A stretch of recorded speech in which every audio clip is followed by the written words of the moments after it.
Olá, meu querido irmão, olá, minha querida irmã, graça e paz da parte de nosso Senhor e Salvador Jesus Cristo.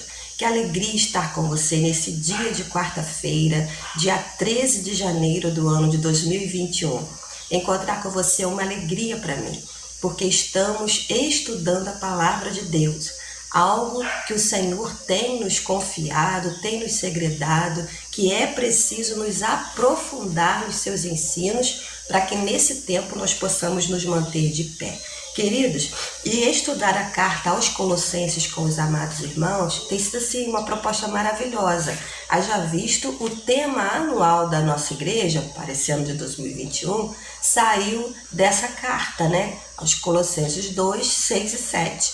Então, entendemos através dessa revelação do Espírito Santo na palavra, que é um tempo de aprofundarmos as raízes, é um tempo, de estarmos com as nossas bases sólidas, porque aqueles que não tiverem assim, hão de sucumbir, diante das várias investidas que nós estamos enfrentando na nossa fé. Não era diferente com a igreja de Colossos, por isso eles servem como base bíblica e ensinamento para esse tempo nosso de crescimento e de aprendizado. Vamos falar com Deus? Pai querido, te louvamos por essa quarta-feira, dia que estamos vivos e que diante de nós temos a tua palavra. Espírito Santo, queremos te honrar como Deus conosco. Espírito Santo, queremos te honrar como um presente de Jesus Cristo para cada um de nós, porque o Senhor se preocupou para que nós não estivéssemos sozinhos, mas fôssemos acompanhados em toda a nossa caminhada, inclusive na leitura da palavra. Por isso nós te clamamos, Espírito Santo. Leva-nos além da letra, para que possamos entender o recado do nosso Deus. Abençoa cada lar que se abre para a leitura e explanação da sua palavra. Em nome de Jesus, amém. Então estamos na série bíblica Siga com Jesus. Queridos, semana passada nós fizemos na nossa introdução uma palavra bem rica, da situação da igreja de Colossos. E hoje eu quero pensar com você, querido, querida, sobre o tema Siga com Jesus, aquele que cancelou a sua dívida. Siga com Jesus, aquele que cancelou a sua dívida. Se semana passada nós estudamos Colossenses capítulo 1, hoje, nessa segunda quarta-feira, nós vamos estar estudando Colossenses capítulo 2 e eu vou te pedir para deixar a sua Bíblia aberta, na carta aos Colossenses capítulo 2, ok? Nós vamos usar vários textos nesse estudo bíblico desse capítulo. Então, por favor, deixa aberta. Já de antemão, para alegrar seu coração, eu quero ler com você os versículos 13 e 14, ok? Nós vamos começar lendo esses versículos e vamos terminar lendo-os também, ok? Colossenses, carta aos Colossenses, capítulo 2, versículo 13 e 14 diz assim: Vocês estavam mortos por causa de seus pecados e da incircuncisão da sua natureza humana. Então Deus lhes deu vida em Cristo, pois perdoou todos os nossos pecados. 14. Ele cancelou o registro de acusações contra nós, removendo-o e pregando-o na cruz. Aleluia! Por isso nós estamos pensando, siga com Jesus, aquele que cancelou a sua dívida. Falar sobre esse assunto, cancelamento de dívidas, logo no início do ano, isso é maravilhoso, porque esse é o seu sonho, esse é a meta, esse é o alvo de muitos dos cidadãos brasileiros. Desejam, pagar as suas dívidas, desejam ter as suas dívidas canceladas, estão trabalhando para isso, Glória seja dada a Jesus. Cancelamento de dívida é o sonho de muitos. E é um sonho, irmãos, realizável. É isso que nós vamos ver aqui. Talvez as dívidas da terra, desse período que nós vivemos na terra, nos traga tanta opressão, mas a dívida eterna já está paga, já foi cancelada pelo Senhor Jesus Cristo. Então, amados, na semana passada, mostrando toda a introdução da carta aos Colossenses, nós vimos que aquela igreja, apesar de firme, de fiel, de muito amada pelo apóstolo Paulo, ela estava naquele momento sendo bombardeada por falsas doutrinas, por heresias, que tinham por objetivo mudar a fé verdadeira dos colossos. A igreja de Colossos confiava, a igreja de Colossos, ela confiava no Senhor Jesus Cristo como Senhor e Salvador. Foi isso que foi pregado, que foi anunciado a eles pelo apóstolo, pelo pastor Epáfras, né? Epáfras era o pastor daquela igreja, o ministro daquela igreja, e ele recebeu todo o ensinamento de Paulo, do apóstolo Paulo, em seu discipulado. Então, nós vimos na semana passada, só relembrando, né, que Epáfras foi a Roma visitar Paulo quando estava preso na prisão de Roma, preso lá injustamente por pregar o evangelho, por anunciar o evangelho. Quando Epáfras se vê então naquela situação ali de ver a igreja de Cristo sendo bombardeada com as falsas doutrinas, ele então viaja até a Roma, muitos quilômetros, né, de distância, para poder conversar com Paulo e buscar nele ensinamento de como ele poderia reverter esse quadro então. Então esse capítulo 2 de Colossenses, da carta aos Colossenses, que está na sua mão e está na minha, nada mais é do que o apóstolo Paulo em defesa da fé. Ele defendendo a fé genuína em Cristo Jesus, combatendo assim as falsas heresias. Então Paulo, nesse capítulo 2, ele começa então a fazer um esclarecimento de dúvidas, combater as falsas doutrinas que queriam diminuir ou até apagar, erradicar a fé em Cristo Jesus, aquele que fez a obra completa na cruz, como nós acabamos de ler no versículo de número 14. Cristo fez a obra completa. E eles queriam dizer, nessa mistura herética de falsas doutrinas, que sempre faltava alguma coisa que o homem precisava fazer. Queridos, quando nós dizemos a você que Jesus fez a obra completa, significa que a salvação ela é obtida pelo que Jesus fez. Nada do que nós fizermos vai ser suficiente para conseguirmos a salvação, ou para merecermos a salvação. Nós precisamos entender isso dentro da obra do Espírito Santo, né? Que nós conversamos no domingo. O Espírito Santo, ele traz arrependimento, ele nos mostra o pecado, juízo e justiça, nos convence disso. Eu e você precisam ser convencidos de uma vez por todas, que nada do que nós fizermos nos tornaria merecedores da salvação. Nada, irmãos, nada. Nós somos merecedores da perdição. Por que nós somos salvos, então? Pela graça, pela obra completa de Jesus na cruz. Isso precisa ser gravado no nosso coração, irmãos, de uma vez por todas. Quem fez a obra completa na cruz? Jesus. Jesus. Somos salvos pela obra de Jesus. O que isso significa? Sem Jesus não tem salvação. Sem o Espírito Santo nos convencendo dessa verdade, não tem salvação. Aquela história que o homem fala, sou tão bonzinho, né? Sou tão bonzinho, não peco, não erro, por isso eu mereço ser salvo, eu mereço ser o céu. Isso não é verdade, irmãos. Não há um justo sequer, que a Bíblia afirma. Já nascemos fruto do pecado. Somos salvos pela graça. Isso tem que ficar registrado. Isso é o que Paulo estava registrando no coração da igreja aos Colossenses. Queridos, nós vimos também no domingo, né? Os irmãos veem que nossos sermões são todos casados, estão todos dentro de uma série, para que nós possamos ter uma linha de pensamento concreta. Nós falamos que o Espírito Santo, afirmamos, né, no Evangelho de João, que o Espírito Santo, ele glorifica Jesus na sua obra. Ele aponta para Jesus o tempo todo. O Espírito Santo nos aponta para Jesus o tempo inteiro. Ou seja, quem não crê em Jesus não tem a obra do Espírito Santo em si. O Espírito Santo nos leva o tempo todo para Jesus Cristo, o Filho. E aqui, nessa carta aos Colossenses, nós estamos vendo um homem, apóstolo Paulo, cheio do Espírito Santo, também cumprindo a mesma coisa que o Espírito Santo, apontando o tempo todo para Jesus e a sua obra resgatadora. Queridos, eu e você, cheio do Espírito Santo, também trabalhamos assim. Apontamos o tempo todo para Jesus Cristo. Nós vimos nos estudos do nosso passado que o Antigo Testamento, ele aponta para a obra de Jesus o tempo todo, desde o Gênesis. Não lembra disso? Só refrescando a memória do irmão.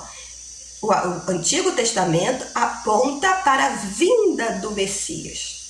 A salvação era crer na vinda do Messias, de Jesus Cristo. E o Antigo Testamento, desde o Apocalipse até Mateus, aponta para o Messias que já veio. Ou seja, a salvação sempre foi por Jesus, aquele que viria e aquele que veio. Irmãos, e apóstolo Paulo, ele está dentro desse contexto, apresentando o Jesus Cristo que veio e que fez a obra completa naquela cruz. Paulo, então, está tratando das falsas doutrinas com a igreja de Colossenses, com os colossenses, tratando dessa obra completa de Jesus, apontando para a obra suficiente de Jesus. O que seria uma obra suficiente? Não precisa de mais nada. É Jesus, irmãos. Obra suficiente, obra completa. Queridos, então eu quero ver com vocês hoje, dentro do nosso estudo bíblico, siga com Jesus, aquele que cancelou a sua dívida, o que a obra suficiente de Jesus promove. O que a obra suficiente promove? Em primeiro lugar, a obra suficiente de Jesus promove o conhecer o segredo de Deus. A obra suficiente de Jesus promove o conhecer o segredo de Deus. Amados, estamos falando do Altíssimo e o segredo de Deus está à nossa disposição. Vamos ler então, sua Bíblia está aberta, né? A carta aos Colossenses, capítulo 2. Vamos ler o versículo 2, 6 e 7. Diz assim a palavra de Deus. Vou ler o 1 também, tá bom? Colossenses 2:1.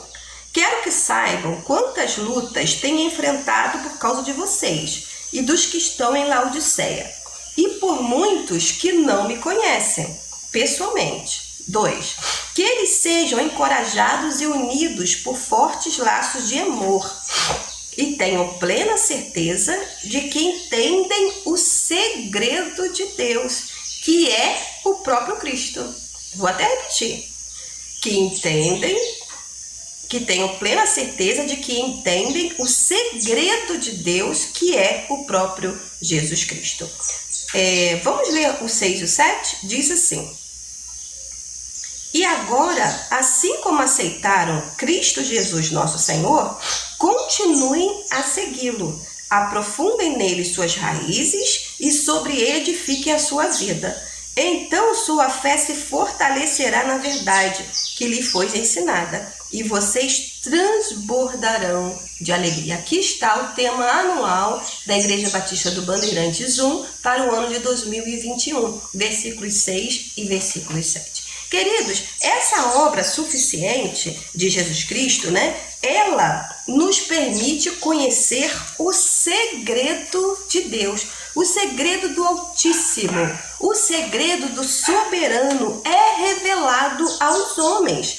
E esse segredo, queridos, nada mais é do que a obra suficiente do Filho. Queridos, é segredo de Deus e Ele revela quem Ele quer. A quem Ele quer é revelado esse segredo, essa obra suficiente. Você viu no versículo 1, que nós acabamos de ler, que Paulo ele está orando pela igreja de Colossos, mas ele não conhece essa igreja pessoalmente. Olha só que coisa linda, né? Isso aqui é um grande ensinamento para nós líderes, para nós os pastores, né? Paulo, ele intercede e ele diz, saibam quantas lutas tenho enfrentado. Porque o intercessor, irmãos, aquele que ora, ele enfrenta lutas. Até mesmo a luta de ter tempo para interceder, né? Muitos não vivem uma vida de intercessão, de oração, uma vida devocional suficiente, onde ouvem o Espírito Santo trabalhar, onde tem o seu coração aquecido, porque não tem tempo. O intercessor enfrenta lutas da vida intercedendo porque ele precisa ter tempo. Olha bem, Paulo, então, ele intercedia pelas igrejas que ele tinha plantado e estava intercedendo por igreja que ele nem plantou. Vê se não é isso que nós precisamos fazer nesse tempo, irmãos.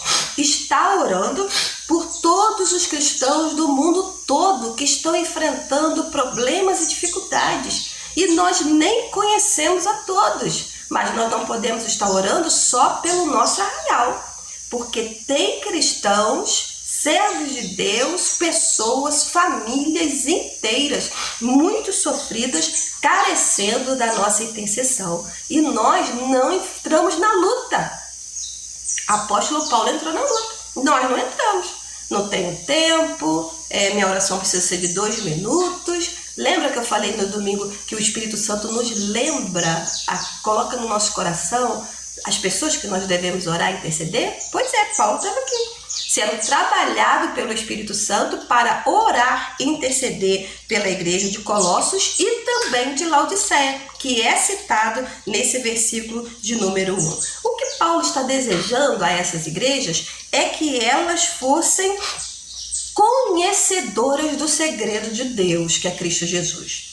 Que elas mantivessem um relacionamento profundo com esse segredo de Deus que foi revelado à igreja de Colossos. Porque conhecendo, convivendo com esse segredo de Deus, que é o Cristo, que está confirmado aqui, né? Que o segredo de Deus, que é o próprio Cristo, que é o próprio Jesus, né? Essa igreja se tornaria madura, alicerçada, enraizada, com raízes profundas para vencer as falsas doutrinas. Irmãos, é essa a mensagem de Deus para esse tempo. Quanto mais enraizados, quanto mais com base, né, firmes e sólidas, menos nós vamos sucumbir diante dos ataques, diante das provas que estão vindo, diante das falsas heresias de doutrinas que estão tentando nos escravizar de novo, fazer com que a gente vire as costas para a obra de Jesus. E os irmãos estão vendo quantas pessoas, como eu falei no dia 31, estão sucumbindo. Por quê? Onde estão as suas raízes? E conhecem a obra, o segredo de Deus profundamente, estão enraizados, ou com vento de doutrinas falsas, tempestades, estão tombando diante dessas falsas verdades que querem nos escravizar novamente. Vocês precisam lembrar, entender junto comigo, que a igreja aos Colossos, né, a igreja de Colossenses, era um povo gentio, não era judeu, né? Foram gentios que foram ganhos para o evangelho, pessoas que não eram judias, isso significa gentios. Nós somos gentios. Nós que hoje estamos ouvindo essa palavra somos gentios, porque nenhum de nós é judeu, eu acho que não, né? Do povo de Israel.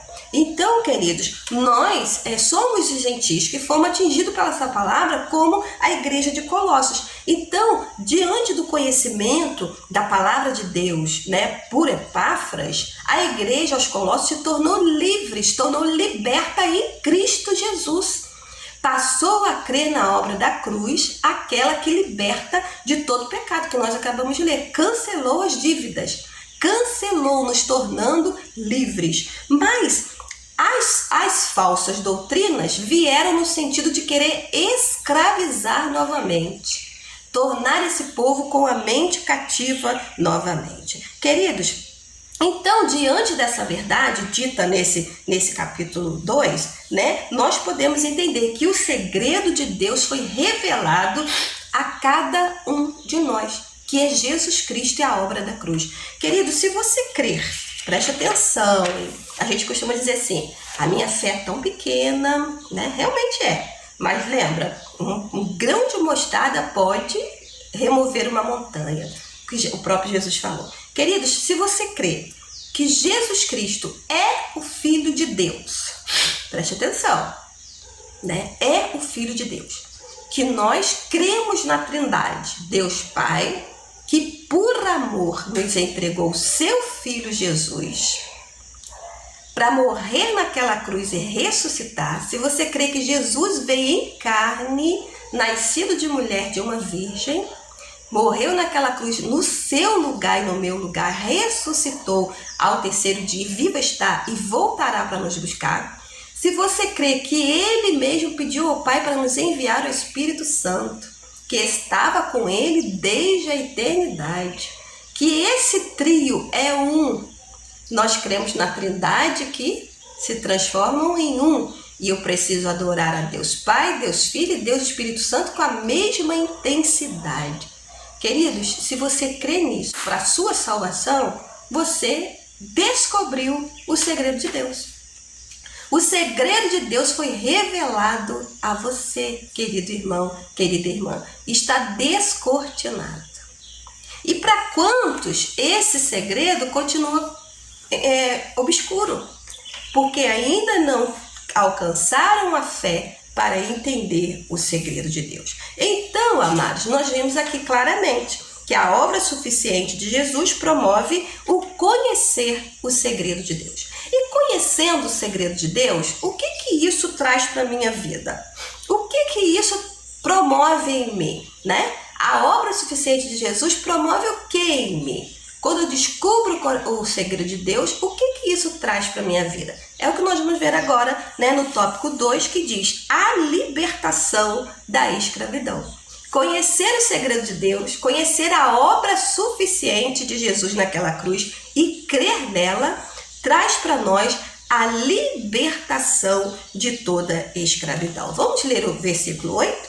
Colossenses, capítulo 2, versículo 8. Diz assim a palavra do nosso Deus: não permitam que outros os escravizem com filosofias vazias e invenções enganosas, provenientes do raciocínio humano, com base nos princípios espirituais desse mundo e não em Cristo. Irmãos, esse texto aqui a gente tem que estar lendo o tempo todo.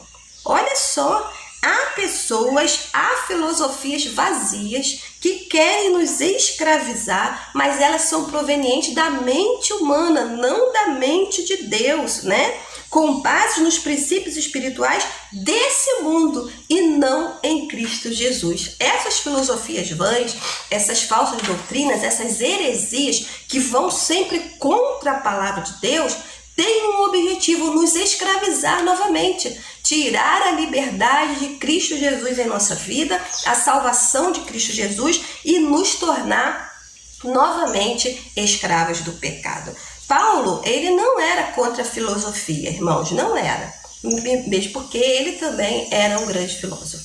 Mas ele tem preocupação com a filosofia que quer distanciar o homem da obra de Cristo, porque essa se torna uma falsa filosofia, uma falsa doutrina. Queridos, de ver se não é isso que acontece com os nossos jovens quando eles vão para a faculdade, né? Lá eles são bombardeados, irmãos, na sua fé. Bombardeados.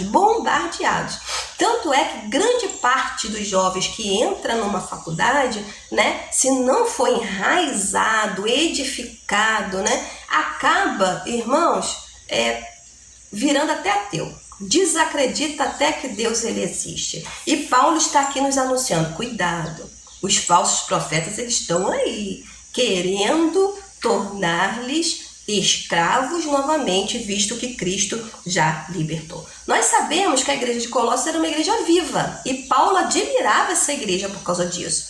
Mas alguns dessa igreja, irmãos, acabaram sucumbindo, acabaram caindo, né? Por isso fez com que Epáfras tomasse essa decisão de buscar ajuda. Bom, nós vemos então Paulo nesse capítulo 2 agora, né, mais propriamente depois desse versículo 8, em defesa da fé, combatendo as falsas heresias. Ali na região de Colossos, houve um fenômeno, né, que foi um ajuntamento de falsas doutrinas. Havia o sincretismo, havia o legalismo, havia o esoterismo, havia o ascetismo, né, o gnosticismo, várias filosofias. Mas em Colossos isso tudo se misturou. Inclusive o judaísmo se misturou dentro dessa porção de falsas doutrinas. Ali houve um compramento, uma mistura dessas falsas doutrinas e eles começaram a trabalhar juntos para escravizar o povo novamente. Tanto foi, irmãos, que nos registros históricos, não na Bíblia, né, esse movimento foi conhecido como as heresias de Colossos, porque aconteceu ali, naquela região, essa mistura de heresias para combater a fé em Jesus Cristo. Os gentios, né, os crentes de Colossos, os crentes de Laodiceia, estavam livres em Jesus, pela obra completa e suficiente de Jesus na cruz. E esse movimento, esse ajuntamento dessas falsas heresias, queriam desacreditar da obra de Jesus Cristo. Queriam encaixotar, irmãos, realmente essa palavra. Encaixotar de novo aquele povo livre, né, dentro da escravidão. Mas a obra suficiente de Jesus promove libertação, não é isso? Então nós precisamos estar entendidos disso. Não se deixe encaixotar novamente. Não se deixe escravizar novamente. Leia esse versículo 8 quantas vezes forem necessárias. Bom, o judaísmo dentro dessa heresia, ele estava forte ali. Era um dos fortes. O judaísmo, que é o legalismo no caso, né? O legalismo, o sincretismo e o ascetismo. Muito forte, muito evidente. E Paulo, a partir desse versículo 8, começa então a combater essas três religiões que estavam ali, né, tentando diminuir a obra de Jesus Cristo, né? As maiores crenças judaicas estavam sendo oferecidas àquele povo, né? E para que eles pudessem estar praticando, que era a circuncisão, que era a cultura da comida, né, judaica, e também das festas. Eles queriam que aquele povo voltasse a essas práticas. Ah, não, para vocês serem salvos, né, precisam seguir a lei de Moisés, os 10 mandamentos, né? Paulo nunca disse que os 10 mandamentos eram errados, mas ele disse que os 10 mandamentos eram condenatórios, né? Se você fizer, né, não faça. E a obra de Jesus era libertatória, vinha para libertar o povo. Então, no capítulo 3, fique tranquilo, nós vamos ver Paulo em defesa da santidade. Então, ele não aboliu a lei, mas ele trouxe a graça de Jesus para evidência, a obra suficiente de Jesus como evidência. E o legalismo, né, que era regido pelos judeus dentro dessa mistura herética, queria trazer de volta essas tradições. Olha, igreja de Colossos, vocês para serem salvos precisam ser circuncidados. Precisa voltar à época da circuncisão, senão vocês não serão salvos. Vocês precisam deixar de comer comidas como a carne de porco, né? O judeu até hoje não come a carne de porco, né? A tem como impura. Se você comer carne de porco, você não será salvo. E também queria incentivá-los a voltar a cultuar as festas anuais dos judeus, que era, né, a festa da Páscoa, a festa das cabanas, a festa da colheita, e também respeitar o sábado. O sábado não poderia ser feito nada. Vamos ver isso, irmãos? Lê comigo, por favor, versículo 11. Você está com a Bíblia aberta, né? Colossenses 2, vamos ler o 11. Em Cristo vocês foram circuncidados, mas não por uma operação física, e sim espiritual, na qual foi removido o domínio da sua natureza humana. Veja Paulo combatendo. Os judeus estão te ensinando a ser circuncidado, né? Há essa prática no meio do povo judeu que o menino até 8 anos, ele precisa passar por uma cirurgia de fimose, né?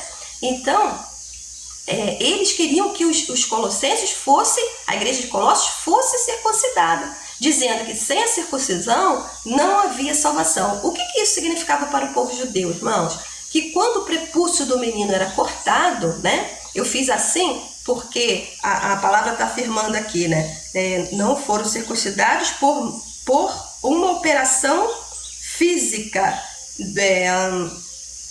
removido não foram circuncidados por uma operação física, por nada físico. É o versículo 11 que nós acabamos de ler, né?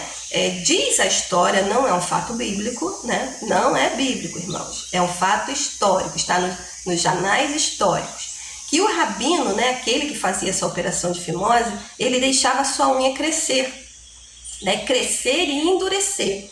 E quando essa unha crescia e endurecia, ela é cortada na diagonal, né? E era essa unha que ele usava para fazer o corte cirúrgico no menino, para liberar o prepúcio do menino, né? Mas essa intenção, quando o menino era circuncidado, era uma marca que ele era do povo judeu, ou seja, ele sem a circuncisão ele era escravo, com a circuncisão ele recebia a marca do povo judeu, ou seja, se tornaria livre. Olha o que Paulo está falando à igreja de Colossos: em Cristo vocês foram circuncidados. Cristo removeu, irmãos, a culpa do pecado. Cristo removeu a nossa natureza humana e nos deu uma natureza espiritual, sem a circuncisão física, mas uma circuncisão espiritual. Olha só, como que o povo de Colossenses podia voltar à escravidão, né? Se já tinha sido liberto por Jesus. Vamos ver o versículo 16? O versículo 16 ele combate tanto a questão da comida quanto as questões da festa. Portanto, não deixe que ninguém os condene pelo que comem ou bebem, falando sobre a carne de porco e outros afins que eram proibidos pelos judeus, ou por não celebrarem certos dias santos, o sábado, as cerimônias da lua nova, certos dias santos, as cerimônias da lua nova ou os sábados, pois essas coisas são apenas sombras da realidade futura e o próprio Cristo é a realidade. Aleluia! Olha só, Paulo dizendo, apontando mais uma vez para a obra de Cristo. Vocês não precisam mais disso, porque foram libertos em Cristo. E essas coisas eram apenas sombras da obra de Cristo. O que isso significa, irmãos? Que o Antigo Testamento, que vinha com essas tradições judaicas, era a sombra de Cristo. A sombra, irmãos. Agora quem estava com eles não era mais a sombra, mas era a pessoa de Cristo. Entendeu? Completa. A obra de Cristo já tinha sido entregue completa a eles na vinda do Messias, na revelação do Cristo, do Jesus Cristo. Então, não precisavam mais viver nas sombras. Agora eles tinham Cristo revelados e revelados a cada um de nós. Então, Paulo combate assim o legalismo. E ele também vem combater o sincretismo religioso, que era mais uma seita que estavam ali misturados para combater a obra suficiente de Cristo, né? Sincretismo, versículo 18, por favor, abra ele comigo, fique tranquilo, nós já estamos terminando. 18. Não aceite a condenação daqueles que insistem numa humildade fingida e na adoração de anjos, e que alegam ter visões a respeito dessas coisas. Uma humildade fingida. Esses são os que pregam a falsa doutrina. Sempre vem humilde, vem piedosos, né? Quer mostrar que são gente muito santa, muito de oração, e daqui a pouco está infiltrando na igreja, irmãos, coisas erradas, que são contrárias à Bíblia. Nós precisamos ficar atentos a isso. É contra a palavra de Deus? É contra. Nós não queremos. Pode ser mais piedoso, mais santo, ter mais humildade falsa, né, fingida, que for, que nós não recebemos se não for de acordo com a palavra de Deus. E nesse caso, o sincretismo, ele anunciava a adoração a anjos, né? Dos anjos como seres celestiais, que são realmente, mas que indicava a sua vida, né? Que coordenava a vida. Ué, quem coordena não é Jesus? E os anjos não são submissos a Jesus? Então, irmãos, como que nós vamos adorar anjos? Agora eu quero te alertar de uma coisa, né? Muitas das falsas doutrinas, muitas aí das doutrinas que nós enfrentamos hoje em dia, que tem feito as aberrações aí no mundo, vieram pela adoração de falsos anjos. Um anjo me revelou, um anjo me deu essa nova visão. E aí começa, né, toda uma falta de heresia. Agora eu quero te dizer, se você ler o contexto bíblico, por isso que a pastora orienta a ler a Bíblia toda, em vários, né, episódios, os anjos não aceitaram a adoração de homens. Levanta daí, não se curva, não foi isso que foi dito a João na ilha de Patmos, no Apocalipse? Levanta, eu sou conservo, Eu estou junto com você. Os anjos de Deus existem, estão a nosso favor. Deus os envia, como diz o Salmo 91, para que não tropecemos em nenhuma pedra, mas não aceitam a adoração de forma alguma. Porque os anjos de Deus, como o Espírito Santo, apontam para Deus, apontam para Jesus, apontam para o Espírito Santo, não recebem glória. Agora você e eu não podemos esquecer que Satanás também é anjo caído. E ele sim aceita adoração, ele sim aceita louvor. Então, irmãos, cuidado com o secretismo. Culto a anjos. O anjo me disse, o anjo me falou, o anjo apareceu. O anjo de Deus, irmãos, ele sempre nos orientará de acordo com a palavra. Se não é palavra, pode esquecer isso. Eles estão a serviço de Deus para nos proteger, para cumprir as ordens de Deus, mas não são passíveis de adoração.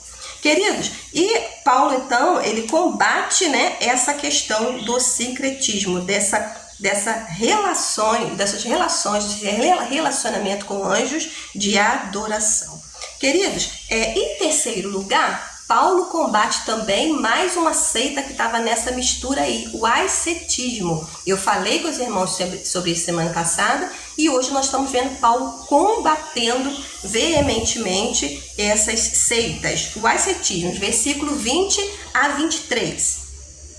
20 a 23 diz assim: vocês morreram em Cristo, vocês morreram com Cristo, e Ele os libertou dos princípios espirituais desse mundo. Então, por que continuar a seguir as regras desse mundo que dizem não mexa, não prove, não toque? Essas regras não passam de ensinamentos humanos sobre coisas que deterioram com o uso. Versículo 23. Podem até parecer sábias, pois exigem devoção, abnegação e rigorosa disciplina física, mas em nada contribuem para vencer os desejos da natureza pecaminosa. Em nada contribuem para vencer os desejos da natureza pecaminosa. Então, queridos, a doutrina do ascetismo estava sendo combatida. O que é, pastora? O ascetismo, o culto ao corpo. A salvação pelo corpo. É isso que o ascetismo prega. Como assim? Queridos, os adeptos do ascetismo viviam de autoflagelo. É isso mesmo, né? Hoje em dia você ainda vê isso. De apanhar, né? De se bater, de se chicotear para reduzir o corpo a nada. O ascetismo pregava que o corpo não servia para nada, só mesmo para te levar a pecar. Você tinha que se elevar ao nível espiritual. E como elevar ao nível espiritual? Combatendo o próprio corpo, reduzindo o próprio corpo. Então, os adeptos do ascetismo tanto se flagelavam, quanto não comiam, ficavam horas sem comer, né? Quanto não se casavam, não podiam manter relações sexuais, porque era uma coisa do corpo. Então isso não poderia. Então você tem que se privar, né, do relacionamento sexual. Muitos não dormiam. Até eu vi uma reportagem interessante, né, que em certos lugares, né, os monges eles ficavam em cima de árvores, né, para ficar sendo visto pelo povo. E ali ficava ali. Então, em cima de uma árvore não se come, não se dorme, não se faz nada, irmãos. Cristo nos libertou da escravidão. E o ascetismo quer devolver essa escravidão até hoje, irmãos. Os monges, né, que ficam numa vida casta, se privam de estar com as pessoas, né? Isso é um tipo de ascetismo. Ou, por outro extremo, o culto ao corpo demais. Muito flagelo, né? Muita não pode, não coma, não mexa. Ou então que o seu corpo é o seu Deus. Então você tem que estar 100% no seu corpo. Irmãos, cuidar do nosso corpo é maravilhoso, é essencial. Mas porém, irmãos, alguns se perdem. Você vê pessoas fazendo aí 30 cirurgias plásticas, nunca estão satisfeitos. né? Não tenho relacionamento com Deus, não posso a Deus porque eu estou na academia direto, 24 horas por dia. Eu tenho que ficar sarado. Isso é culto ao corpo. Vê se não é isso que está acontecendo hoje. Pessoas estão perdendo a vida porque querem o culto ao corpo totalmente. Eu vi um comentário do pastor Augusto Nicodemos, eu gostei muito, né? Reverendo Nicodemos da Igreja Presbiteriana, e ele disse que o remédio contra as leis do ascetismo é fazer. Por exemplo, eles dizem que você não pode manter uma vida sexual ativa. Isso é antibíblico. Então, Augusto Nicodemos diz o seguinte: já que é para não fazer, você se casa, né? E pratica dentro de uma forma ordeira. Porque se você praticar de uma forma ordeira, você não vai cair no pecado, não é? É o remédio contra o pecado. Não é isso que Paulo fica? Não, para não se abrasar, se case. Então o remédio é se casar e não se esconder. Porque lá, como Paulo está dizendo, né, não contribui para vencer os desejos da carne humana, né, da natureza humana. Se o ascetismo prega, você não pode comer, irmão, se você comer, a fome acaba, né? Se você comer de uma forma ordeira, sem gula, você está combatendo a fome. Então é o remédio.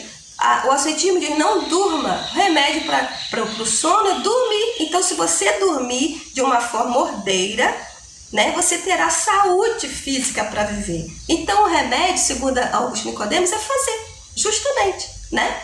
Para poder você fugir da natureza humana. Se você comer, você não tem fome, sem gula. Se você dormir, você não tem sono, você vai ter resistência para fazer suas coisas. Se você se casar, você também pode, biblicamente, de uma forma ordeira, ter a sua vida, né, diante da vontade do nosso Deus. Então, queridos, mas o ascetismo prega que você, se privando dessas coisas, que você alcança a salvação. Ou seja, no homem, o foco naquilo que o homem pode fazer.